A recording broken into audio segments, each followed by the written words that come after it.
The Adventure of the Abbey Grange. It was on a bitterly cold and frosty morning, towards the end of the winter of '97, that I was awakened by a tugging at my shoulder. It was Holmes. The candle in his hand shone upon his eager, stooping face, and told me at a glance that something was amiss. "Come, Watson, come," he cried.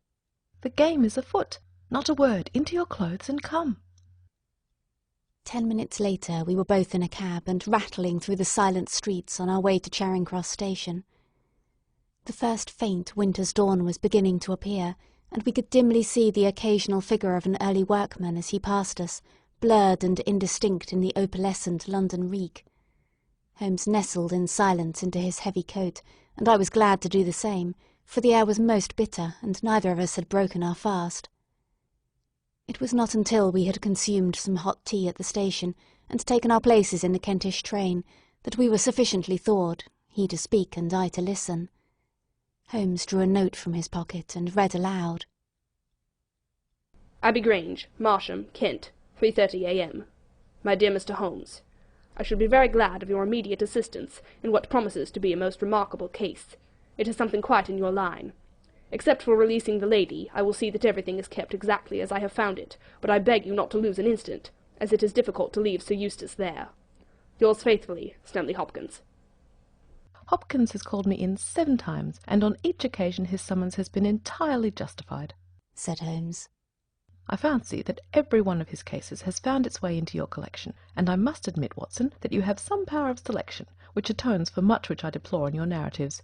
Your fatal habit of looking at everything from the point of view of a story, instead of as a scientific exercise, has ruined what might have been an instructive and even classical series of demonstrations. You slur over work of the utmost finesse and delicacy, in order to dwell upon sensational details, which maybe excite, but cannot possibly instruct the reader. Why do you not write them yourself? I said, with some bitterness. I will, my dear Watson, I will. At present I am, as you know, fairly busy, but I propose to devote my declining years to the composition of a textbook, which shall focus the whole art of detection into one volume. Our present research appears to be a case of murder. You think this Sir Eustace is dead, then? I should say so. Hopkins' writing shows considerable agitation, and he is not an emotional man. Yes, I gather there has been violence, and that the body has been left for our inspection. A mere suicide would not have caused him to send for me. As to the release of the lady, it would appear she has been locked in her room during the tragedy. We are moving in high life, Watson. Crackling paper, E.B. monogram, coat of arms, picturesque address. I think that friend Hopkins will live up to his reputation, and that we shall have an interesting morning. The crime was committed before 12 last night. How can you possibly tell? By an inspection of the trains and by reckoning the time. The local police had to be called in, they had to communicate with Scotland Yard, Hopkins had to go out, and he in turn had to send for me. All that makes a fair night's work. Well, here we are at Chislehurst Station, and we shall soon set our doubts at rest. A drive of a couple of miles through narrow country lanes brought us to a park gate, which was opened for us by an old lodge-keeper, whose haggard face bore the reflection of some great disaster. The avenue ran through a noble park, between lines of ancient elms, and ended in a low, widespread house, pillared in front after the fashion of Palladio.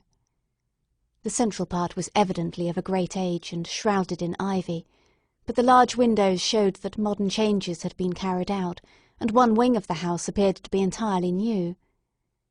The youthful figure and alert, eager face of Inspector Stanley Hopkins confronted us in the open doorway. I am very glad you have come, Mr. Holmes, and you too, Dr. Watson.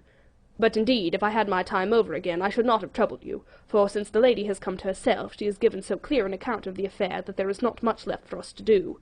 You remember that Lewisham gang of burglars? What, the 3 Randalls? Exactly, the father and 2 sons. It's their work, I have not a doubt of it. They did a job at Sydenham a fortnight ago, and was seen and described. Rather cool to do another so soon and so near, but it is they, beyond all doubt. It's a hanging matter this time. Sir Eustace is dead, then? Yes, his head was knocked in with his own poker. Sir Eustace Brackenstall, the driver tells me. Exactly, one of the richest men in Kent. Lady Brackenstall is in the morning room. Poor lady, she has had a most dreadful experience. She seemed half dead when I first saw her. I think you had best see her and hear her account of the facts. Then we will examine the dining room together. Lady Brackenstall was no ordinary person. Seldom have I seen so graceful a figure, so womanly a presence, and so beautiful a face.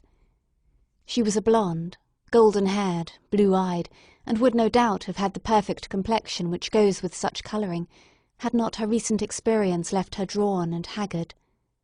Her sufferings were physical as well as mental, for over one eye rose a hideous, plum-coloured swelling, which her maid, a tall, austere woman, was bathing assiduously with vinegar and water. The lady lay back exhausted upon a couch, but her quick, observant gaze, as we entered the room, and the alert expression of her beautiful features, showed that neither her wits nor her courage had been shaken by her terrible experience. She was enveloped in a loose dressing-gown of blue and silver, but a black, sequin-covered dinner-dress lay upon the couch beside her. "I have told you all that happened, Mr. Hopkins," she said wearily. "Could you not repeat it for me? Well, if you think it necessary, I will tell these gentlemen what occurred. Have they been in the dining-room yet?" "I thought they had better hear your ladyship's story first."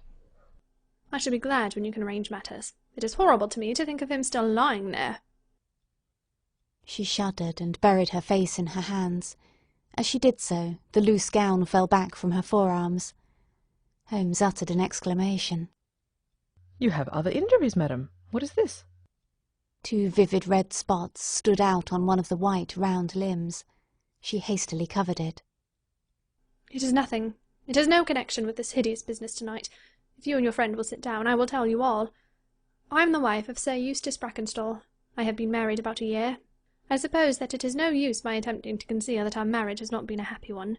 I fear that all our neighbours would tell you that, even if I were to attempt to deny it. Perhaps the fault may be partly mine. I was brought up in the freer, less conventional atmosphere of South Australia, and this English life, with its proprieties and its primness, is not congenial to me. But the main reason lies in the one fact, which is notorious to everyone, and that is that Sir Eustace was a confirmed drunkard. To be with such a man for an hour is unpleasant. Can you imagine what it means for a sensitive and high-spirited woman to be tied to him for day and night? It is a sacrilege, a crime, a villainy to hold that such a marriage is binding. I say that these monstrous laws of yours will bring a curse upon the land. God will not let such wickedness endure." For an instant she sat up, her cheeks flushed and her eyes blazing from under the terrible mark upon her brow. Then the strong, soothing hand of the austere maid drew her head down onto the cushion, and the wild anger died away into passionate sobbing. At last she continued. "I will tell you about last night. You are aware, perhaps, that in this house all the servants sleep in the modern wing. This central block is made up of the dwelling rooms, with the kitchen behind, and our bedroom above. My maid Teresa sleeps above my room. There is no one else, and no sound could alarm those who were in the farther wing. This must have been well known to the robbers, or they would not have acted as they did. Sir Eustace retired about 10:30. The servants had already gone to their quarters. Only my maid was up, and she had remained in her room at the top of the house until I needed her services. I sat until after 11 in this room, absorbed in a book. Then I walked round to see that all was right, before I went upstairs. It was my custom to do this myself, for as I have explained, Sir Eustace was not always to be trusted. I went into the kitchen, the butler's pantry, the gun-room, the billiard-room, the drawing-room, and finally the dining-room. As I approached the window, which is covered with thick curtains, I suddenly felt the wind blow upon my face, and realized that it was open. I flung the curtain aside, and found myself face to face with a broad-shouldered, elderly man who had just stepped into the room. The window is a long French one, which really forms a door leading to the lawn. I held my bedroom candle lit in my hand, and by its light, behind the first man I saw 2 others, who were in the act of entering. I stepped back, but the fellow was on me in an instant. He caught me first by the wrist, and then by the throat. I opened my mouth to scream, but he struck me a savage blow with his fist over the eye, and felled me to the ground. I must have been unconscious for a few minutes, for when I came to myself, I found that they had torn down the bell-rope, and had secured me tightly to the oaken chair which stands at the head of the dining-table. I was so firmly bound that I could not move, and a handkerchief round my mouth prevented me from uttering a sound. It was at this instant that my unfortunate husband entered the room. He had evidently heard some suspicious sounds, and he came prepared for such a scene as he found. He was dressed in nightshirt and trousers, with his favourite blackthorn cudgel in his hand. He rushed at the burglars, but another, it was an elderly man, stooped, picked the poker out of the grate, and struck him a horrible blow as he passed. He fell with a groan and never moved again. I fainted once more, but again it could only have been for a few minutes during which I was insensible. When I opened my eyes I found that they had collected the silver from the sideboard, and they had drawn a bottle of wine which stood there. Each of them had a glass in his hand. I have already told you, have I not, that one was elderly, with a beard, and the others young hairless lads. They might have been a father with his 2 sons. They talked together in whispers. Then they came over, and made sure that I was securely bound. Finally they withdrew, closing the window after them. It was quite a quarter of an hour before I got my mouth free. When I did so, my screams brought the maid to my assistance. The other servants were soon alarmed, and we sent for the local police, who instantly communicated with London. That is really all that I can tell you, gentlemen, and I trust that it will not be necessary for me to go over so painful a story again. Any questions, Mr. Holmes? asked Hopkins. I will not impose any further tax upon Lady Brackenstall's patience and time, said Holmes. Before I go into the dining-room, I should like to hear your experience. He looked at the maid. I saw the men before ever they came into the house, said she. As I sat by my bedroom window, I saw 3 men in the moonlight down by the lodge gate yonder, but I thought nothing of it at the time. It was more than an hour after that I heard my mistress scream, and down I ran to find her, poor lamb, just as she says, and him on the floor with his blood and brains over the room.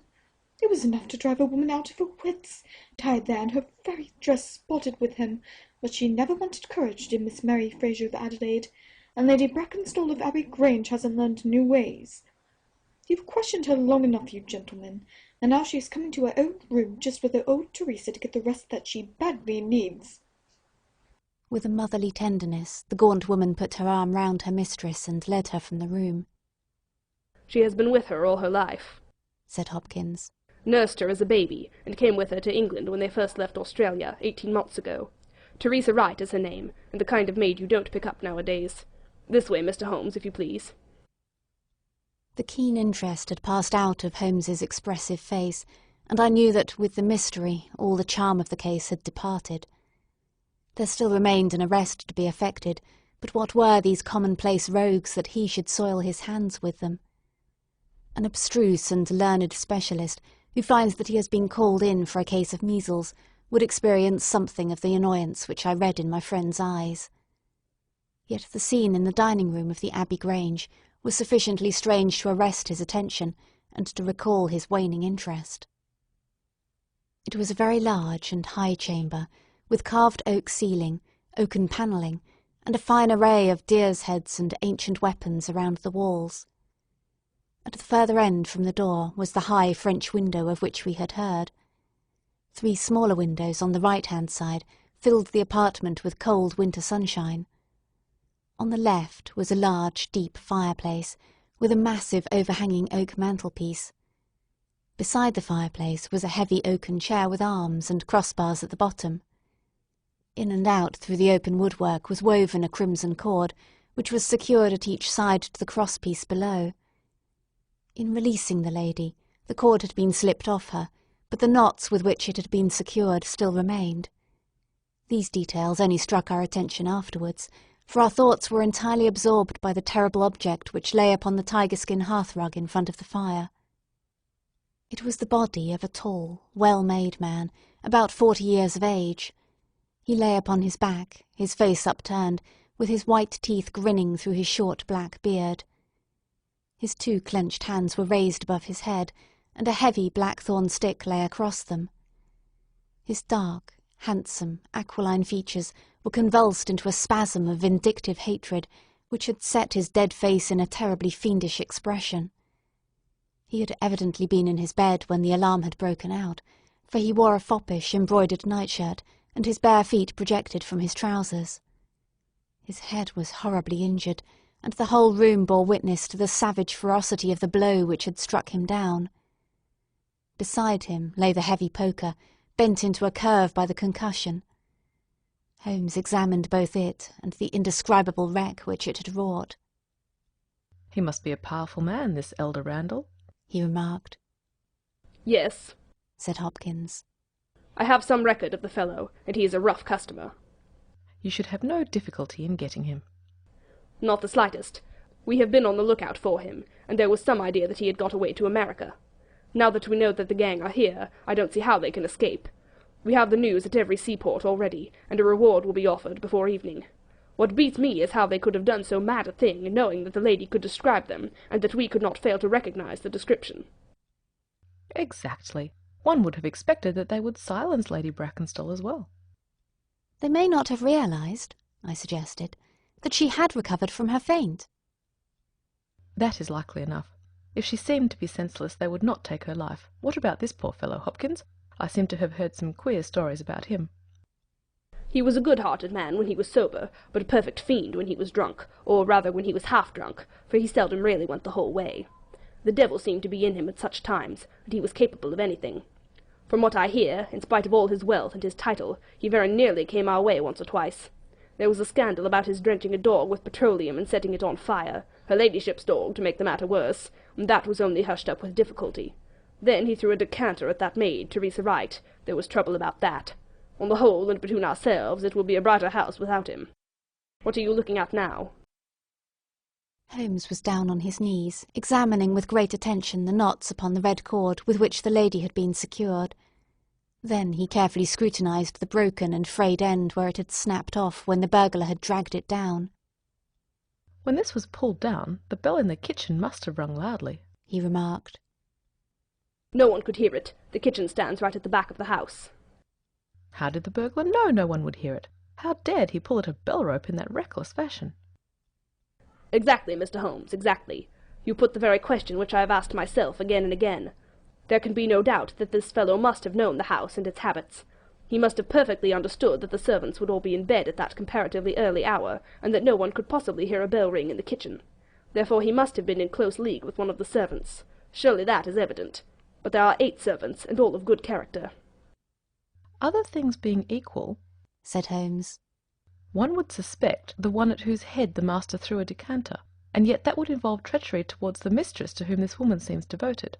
Well, the point is a minor one, and when you have Randall you will probably find no difficulty in securing his accomplice. The lady's story certainly seems to be corroborated, if it needed corroboration, by every detail which we see before us." He walked to the French window and threw it open. "There are no signs here, but the ground is iron-hard, and one would not expect them. I see that these candles in the mantelpiece have been lighted." "Yes, it was by their light and that of the lady's bedroom candle that the burglars saw their way about." "And what did they take?" "Well, they did not take much, only half a dozen articles of plate off the sideboard. Lady Brackenstall thinks that they were themselves so disturbed by the death of Sir Eustace that they did not ransack the house, as they would otherwise have done." "No doubt that is true, and yet they drank some wine, I understand." "To steady their nerves." "Exactly. These 3 glasses upon the sideboard have been untouched, I suppose?" "Yes, and the bottle stands as they left it." "Let us look at it. Hello, what is this?" The 3 glasses were grouped together, all of them tinged with wine, and one of them containing some dregs of beeswing. The bottle stood near them, 2/3 full, and beside it lay a long, deeply stained cork. Its appearance, and the dust upon the bottle, showed that it was no common vintage which the murderers had enjoyed. A change had come over Holmes's manner. He had lost his listless expression, and again I saw an alert light of interest in his keen, deep-set eyes. He raised the cork and examined it minutely. "How do they draw it?" he asked. Hopkins pointed to a half-opened drawer. In it lay some table linen and a large corkscrew. "Did Lady Brackenstall say that the screw was used?" "No, you remember that she was senseless at the moment when the bottle was opened." "Quite so. As a matter of fact, that screw was not used. This bottle was opened by a pocket screw, probably contained in a knife, and not more than 1.5 inches long. If you will examine the top of the cork, you will observe that the screw was driven in 3 times before the cork was extracted. It has never been transfixed. This long screw would have transfixed it and drawn it up with a single pull. When you catch this fellow, you will find that he has one of these multiplex knives in his possession." "Excellent," said Hopkins. "But these glasses do puzzle me, I confess. Lady Brackenstall actually saw the 3 men drinking, did she not?" "Yes, she was clear about that." "Then there is an end of it. What more is to be said? And yet you must admit that the 3 glasses are very remarkable, Hopkins." "What? You see nothing remarkable? Well, let it pass. Perhaps when a man has special knowledge and special powers like my own, it rather encourages him to seek a complex explanation when a simpler one is at hand. Of course, it must be mere chance about the glasses. Well, good morning, Hopkins. I don't see that I can be of any use to you, and you appear to have your case very clear. You will let me know when Randall is arrested, and any further developments which may occur. I trust that I shall soon have to congratulate you upon a successful conclusion. Come, Watson, I fancy we may employ ourselves more profitably at home. During our return journey, I could see by Holmes's face that he was much puzzled by something which he had observed.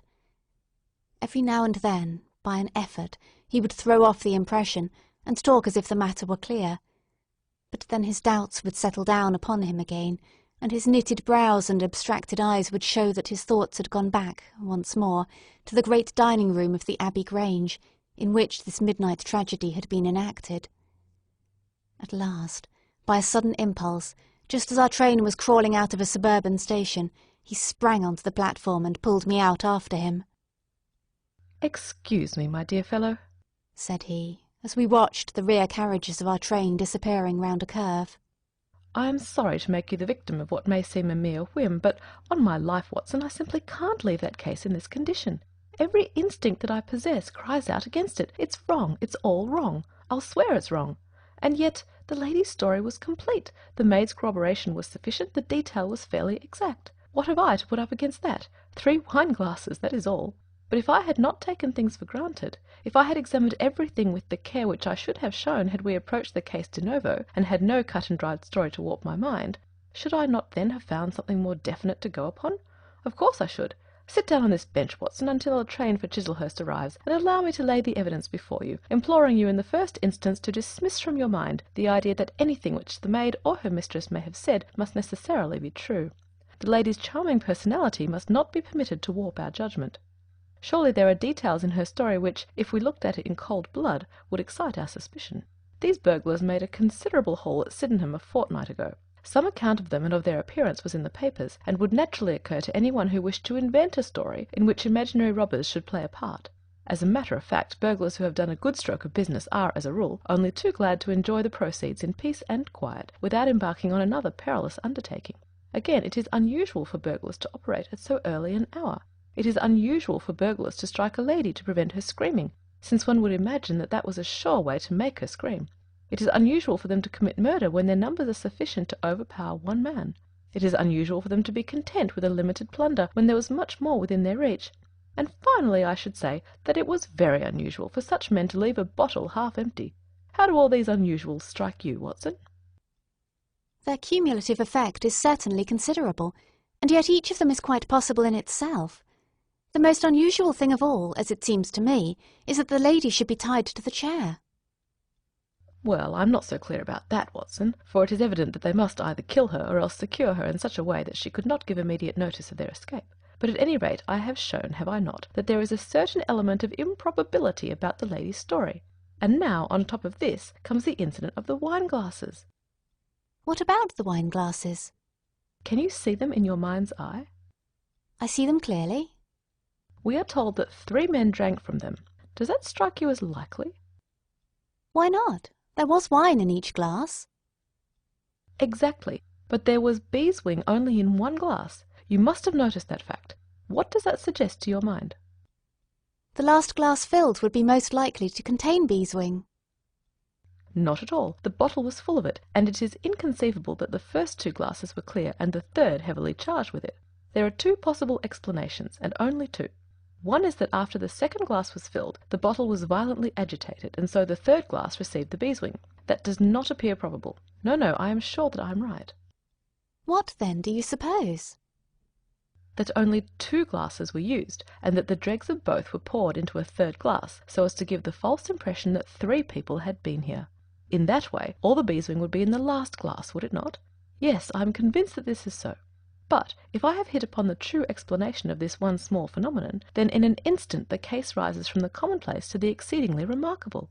For it can only mean that Lady Brackenstall and her maid have deliberately lied to us, and that not one word of their story is to be believed, that they have some very strong reason for covering up the real criminal, and that we must construct our case for ourselves without any help from them.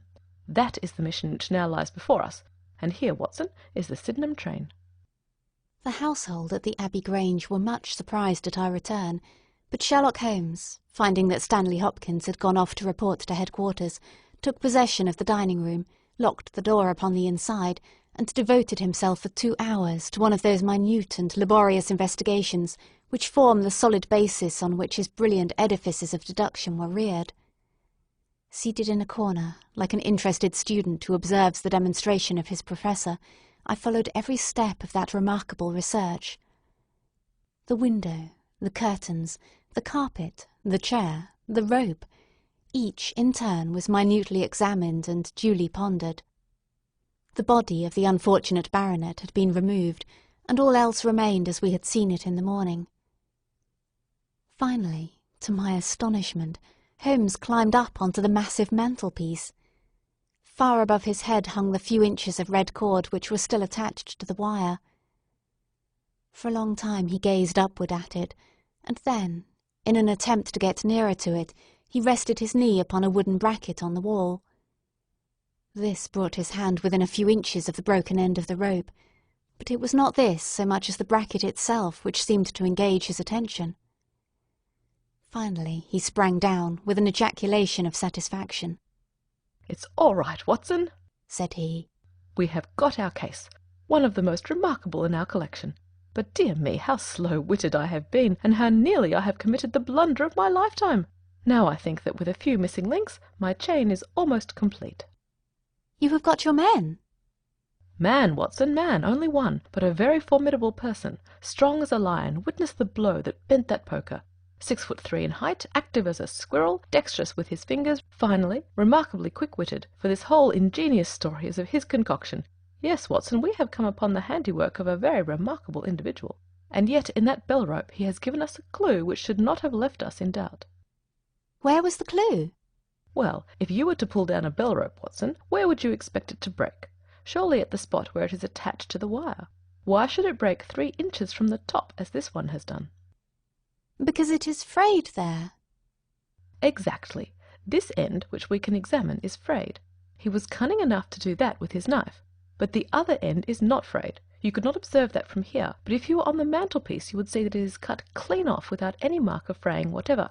You can reconstruct what occurred. The man needed the rope. He would not tear it down for fear of giving the alarm by ringing the bell. What did he do? He sprang up on the mantelpiece. He could not quite reach it, put his knee on the bracket, you will see the impression in the dust, and so got his knife to bear upon the cord. I could not reach the place by at least 3 inches, from which I infer that he is at least 3 inches a bigger man than I. Look at that mark upon the seat of the oaken chair. What is it?" "Blood." "Undoubtedly it is blood. That alone puts the lady's story out of court. If she was seated on the chair when the crime was done, how comes that mark? No, she was placed in the chair after the death of her husband. I'll wager that the black dress shows a corresponding mark to this. We have not yet met our Waterloo, Watson, but this is our Marengo, for it begins in defeat and ends in victory. I should like now to have a few words with the nurse, Teresa. We must be wary for a while, if we are to get the information which we want." She was an interesting person, this stern Australian nurse, taciturn, suspicious, ungracious. It took some time before Holmes's pleasant manner and frank acceptance of all that she said thawed her into a corresponding amiability. She did not attempt to conceal her hatred for her late employer. "Yes, sir, it is true that he threw the decanter at me. I heard him call my mistress a name, and I told him that he would not dare to speak so if her brother had been there. Then it was that he threw it at me. He might have thrown a dozen if he had but left my bonny bird alone. He was forever ill-treating her, and she too proud to complain. She will not even tell me all that he has done to her. She never told me of those marks on her arm that you saw this morning, but I know very well that they come from a stab with a hat-pin. The sly devil! God forgive me that I should speak of him so now that he is dead. But a devil he was if ever one walked the earth. He was all honey when first we met him, only 18 months ago, and we both feel as it were 18 years. She had only just arrived in London. Yes, it was her first voyage. She had never been from home before. He won her with his title and his money and his false London ways. If she made a mistake, she has paid for it if ever a woman did. What month did we meet him? Well, I tell you, it was just after we arrived. We arrived in June, and it was July. They were married in January of last year. Yes, she is down in the morning room again. Now I have no doubt she will see you, but you must not ask too much of her, for she has gone through all that flesh and blood will stand." Lady Brackenstall was reclining on the same couch, but looked brighter than before. The maid had entered with us, and began once more to foment the bruise upon her mistress's brow. "I hope," said the lady, "that you have not come to cross-examine me again." "No," Holmes answered in his gentlest voice.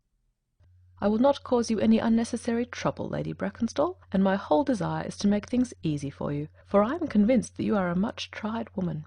If you will treat me as a friend, and trust me, you may find that I will justify your trust." "What do you want me to do?" "To tell me the truth." "Mr. Holmes!" "No, no, Lady Brackenstall, it is no use. You may have heard of any little reputation which I possess. I will stake it all on the fact that your story is an absolute fabrication." Mistress and maid were both staring at Holmes with pale faces and frightened eyes. "You are an impudent fellow!" cried Teresa. "Do you mean to say that my mistress has told a lie?" Holmes rose from his chair. "Have you nothing to tell me?" "I have told you everything." "Think once more, Lady Brackenstall. Would it not be better to be frank?" For an instant there was hesitation in her beautiful face. Then some new, strong thought caused it to set like a mask. "I have told you all I know." Holmes took his hat and shrugged his shoulders. "I am sorry," he said, and without another word we left the room and the house. There was a pond in the park, and to this my friend led the way. It was frozen over, but a single hole was left for the convenience of a solitary swan. Holmes gazed at it, and then passed on to the lodge gate. There he scribbled a short note for Stanley Hopkins, and left it with the lodge-keeper. "It may be a hit or it may be a miss, but we are bound to do something for friend Hopkins just to justify this second visit," said he. "I will not quite take him into my confidence yet. I think our next scene of operations must be the shipping office of the Adelaide-Southampton line, which stands at the end of Pall Mall, if I remember right. There is a second line of steamers which connect South Australia with England, but we will draw the larger cover first." Holmes's card, sent in to the manager, ensured instant attention, and he was not long in acquiring all the information he needed. In June of '95, only one of their line had reached a home port. It was the Rock of Gibraltar, their largest and best boat. A reference to the passenger list showed that Miss Fraser of Adelaide, with her maid, had made the voyage in her. The boat was now somewhere south of the Suez Canal on her way to Australia. Her officers were the same as in '95, with one exception. The first officer, Mr. Jack Crocker, had been made a captain, and was to take charge of their new ship, the Bass Rock, sailing in 2 days' time from Southampton. He lived at Sydenham, but he was likely to be in that morning for instructions if we cared to wait for him. No, Mr. Holmes had no desire to see him, but would be glad to know more about his record and character. His record was magnificent. There was not an officer in the fleet to touch him. As to his character, he was reliable on duty, but a wild, desperate fellow off the deck of his ship, hot-headed, excitable, but loyal, honest, and kind-hearted. That was the pith of the information with which Holmes left the office of the Adelaide-Southampton Company. Thence he drove to Scotland Yard, but instead of entering, he sat in his cab with his brows drawn down, lost in profound thought. Finally he drove round to the Charing Cross telegraph office, sent off a message, and then, at last, we made for Baker Street once more. "No, I couldn't do it, Watson," said he, as we re-entered our room. "Once that warrant was made out, nothing on earth would save him. Once or twice in my career I feel that I have done more real harm by my discovery of the criminal than ever he had done by his crime. I have learned caution now, and I had rather play tricks with the law of England than with my own conscience. Let us know a little more before we act." Before evening we had a visit from Inspector Stanley Hopkins. Things were not going very well with him. "I believe that you are a wizard, Mr. Holmes. I really do sometimes think that you have powers that are not human. Now how on earth could you know that the stolen silver was at the bottom of that pond?" "I didn't know it." "But you told me to examine it." "You got it, then?" "Yes, I got it." "I'm very glad if I have helped you." "But you haven't helped me. You have made the affair far more difficult. What sort of burglars are they who steal silver and then throw it into the nearest pond?" "It was certainly rather eccentric behaviour. I was merely going on the idea that if the silver had been taken by persons who did not want it, who merely took it for a blind, as it were, then they would naturally be anxious to get rid of it. But why should such an idea cross your mind? Well, I thought it was possible. When they came out through the French window there was the pond, with one tempting little hole in the ice right in front of their noses. Could there be a better hiding place? Ah, a hiding place, that is better, cried Stanley Hopkins. Yes, I see it all now. It was early. There were folk upon the roads. They were afraid of being seen with the silver, so they sank it in the pond, intending to return for it when the coast was clear. Excellent, Mr. Holmes. That is better than your idea of a blind. Quite so. You have got an admirable theory. I have no doubt that my own ideas were quite wild, but you must admit that they have ended in discovering the silver. Yes, sir, yes. It was all your doing. But I have had a bad setback. A setback? Yes, Mr. Holmes. The Randall gang was arrested in New York this morning. Dear me, Hopkins, that is certainly rather against your theory that they committed a murder in Kent last night. It is fatal, Mr. Holmes, absolutely fatal. Still, there are other gangs of 3 besides the Randalls, or maybe some new gang of which the police have never heard. Quite so, it is perfectly possible. What, are you off? Yes, Mr. Holmes, there is no rest for me until I have got to the bottom of the business.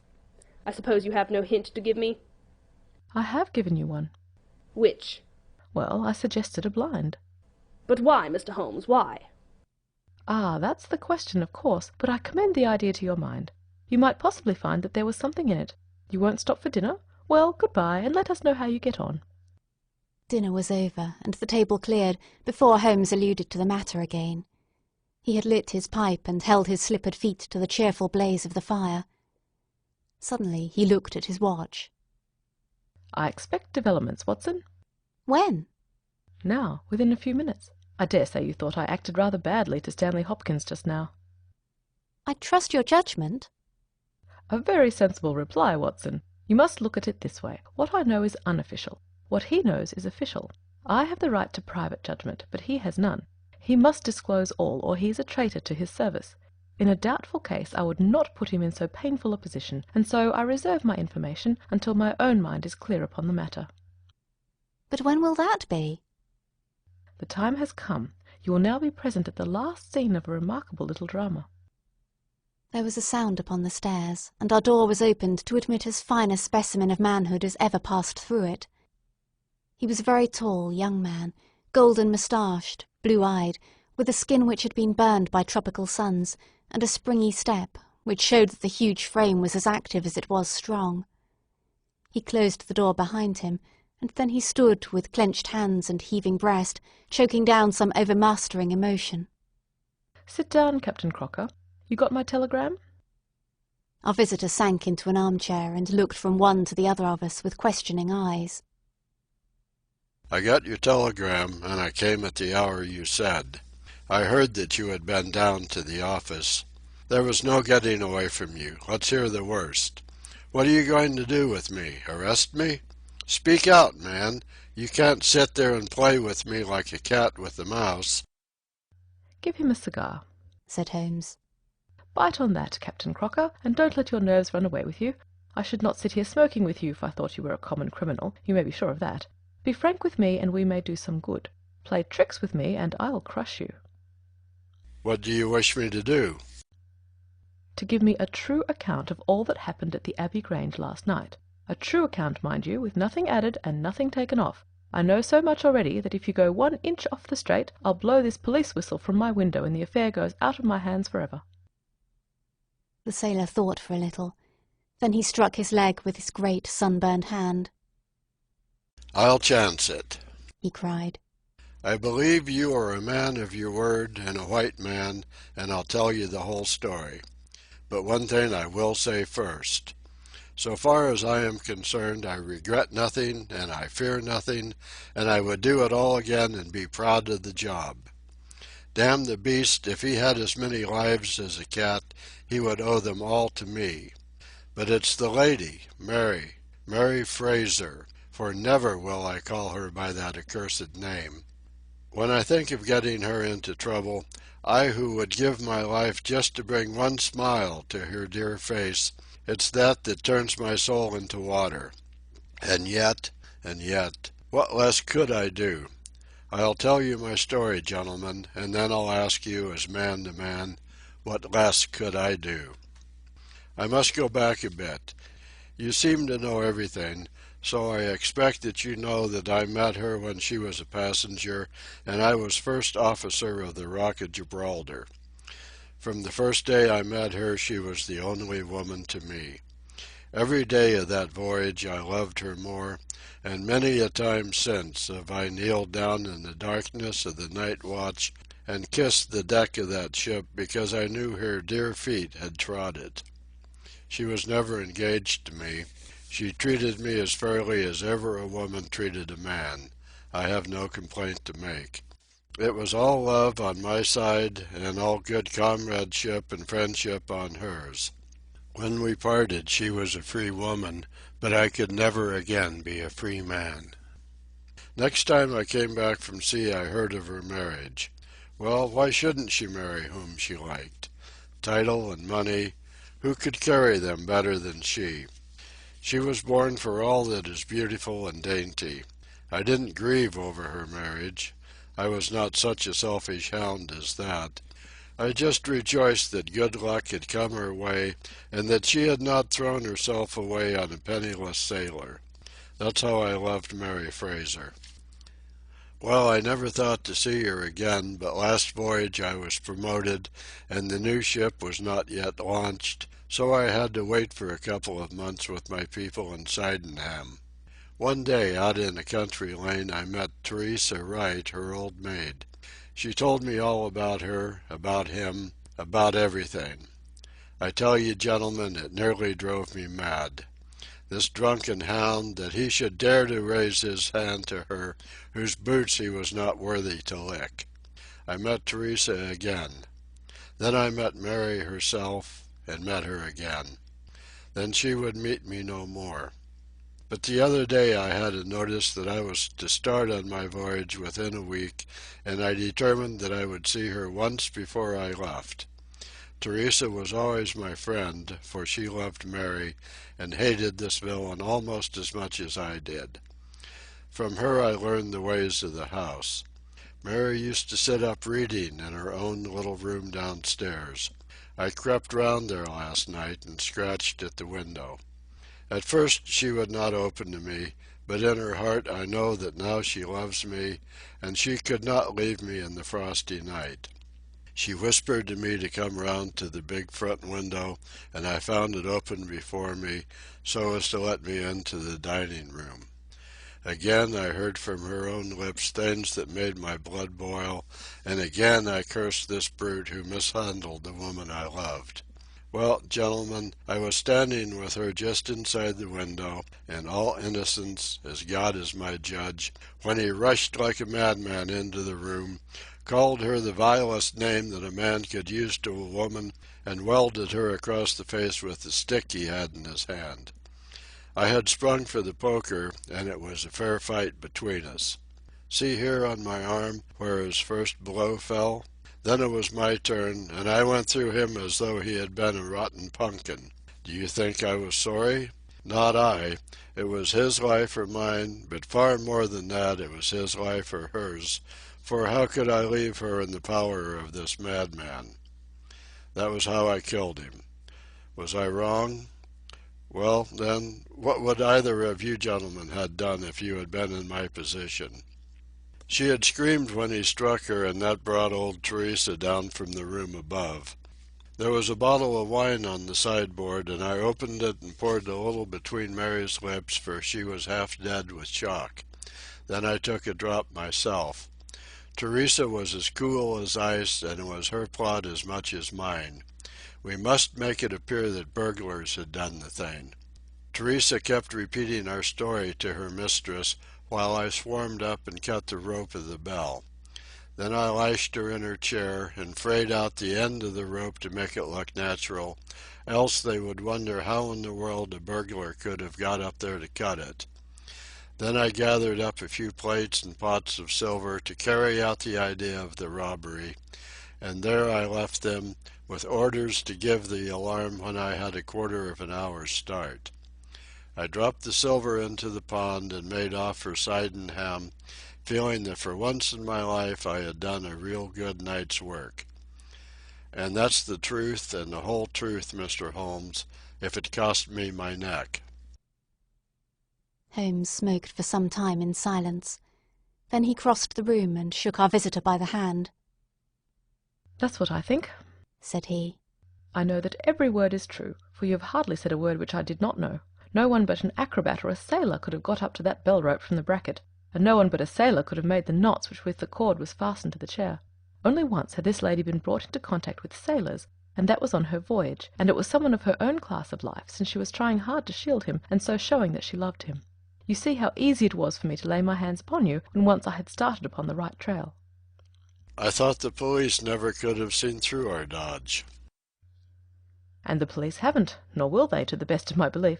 Now look here, Captain Crocker, this is a very serious matter, though I am willing to admit that you acted under the most extreme provocation to which any man could be subjected. I am not sure that in defence of your own life your action will not be pronounced legitimate. However, that is for a British jury to decide. Meanwhile, I have so much sympathy for you that, if you choose to disappear in the next 24 hours, I can promise you that no one will hinder you." And then it will all come out? "Certainly it will come out." The sailor flushed with anger. What sort of proposal is that to make a man? I know enough of the law to understand that Mary would be held as accomplice. Do you think I would leave her alone to face the music while I slunk away? No, sir, let them do their worst upon me, but for heaven's sake, Mr. Holmes, find some way of keeping my poor Mary out of the courts. Holmes for a second time held out his hand to the sailor. "I was only testing you, and you ring true every time. Well, it is a great responsibility that I take upon myself, but I have given Hopkins an excellent hint, and if he can't avail himself of it, I can do no more. See here, Captain Crocker, we'll do this in due form of law. You are the prisoner. Watson, you are a British jury, and I never met a man who is more eminently fitted to represent one. I am the judge. Now, gentlemen of the jury, you have heard the evidence. Do you find the prisoner guilty or not guilty?" "Not guilty, my lord," said I. "Vox populi, vox Dei. You are acquitted, Captain Crocker. So long as the law does not find some other victim, you are safe from me. Come back to this lady in a year, and may her future and yours justify us in the judgment which we have pronounced this night." End of section 12.